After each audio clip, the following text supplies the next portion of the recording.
Parler des Saintes Écritures, avant de vous parler de la naissance de Jésus, il s'est fait un fait ici. Chose extraordinaire.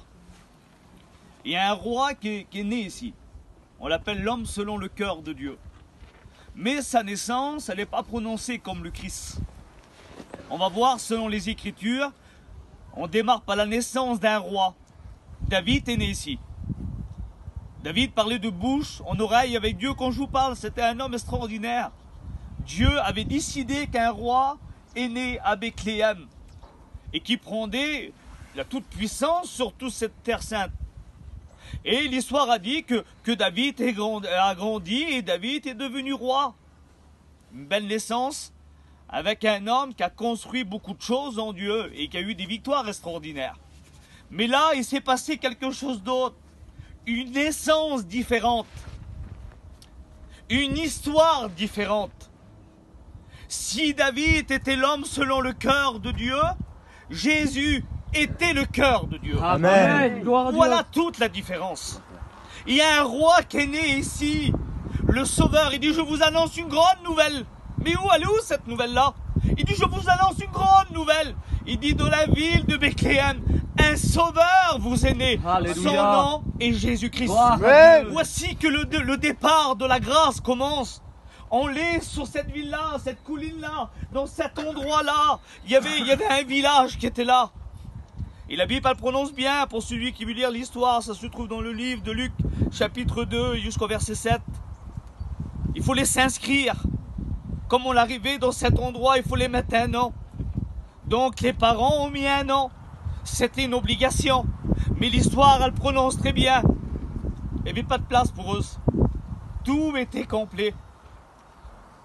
Et là, il s'est passé quelque chose d'extraordinaire. Il y a beaucoup de jeunes garçons et beaucoup de jeunes filles qui sont capables de dire Jésus vient, il nous laisse les Écritures, il nous laisse les écrits. Et qu'on est capable de dire dans mon cœur, moi, j'ai pas de place pour lui. On est capable d'être dans une ville où il est né, le début de la grâce.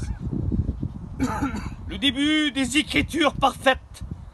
Et là, tu es capable de dire, pour Jésus, aujourd'hui, j'ai pas de place. Je peux pas l'accepter, j'ai trop d'affaires dans mon cœur. Ma vie est pas correcte, mon passé est pas correct. Ben laisse-moi te dire, laisse pas ton passé détruire ton avenir, mais ton choix d'aujourd'hui feront ta vie de demain. Alléluia. Je vous annonce une grande nouvelle. On est dans l'endroit que la grande nouvelle est annoncée. Le roi David, il n'a pas eu une étoile dans le ciel. Pour trouver Jésus, les mages, dans le ciel. Parce que vous savez, pour décorer quelqu'un, un grand soldat, on prend cette médaille avec une étoile. Tu as remporté une victoire, toi. Les grands champions de sport, on leur remet aussi une étoile. Pour Jésus, on l'a pas accroché une étoile sur un vêtement, on l'a accroché dans le ciel. Enfin, pourquoi? Parce que le ciel lui appartient. C'est le champion de tous les champions. Alléluia.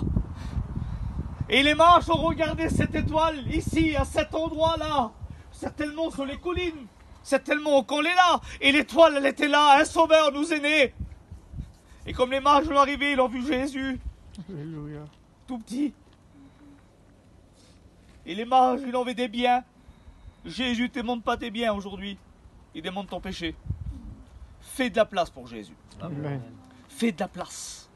Et j'aimerais vous dire une petite histoire. C'est quelque chose de merveilleux pour moi. Alors, on est là. On est en l'endroit où le maître il est né.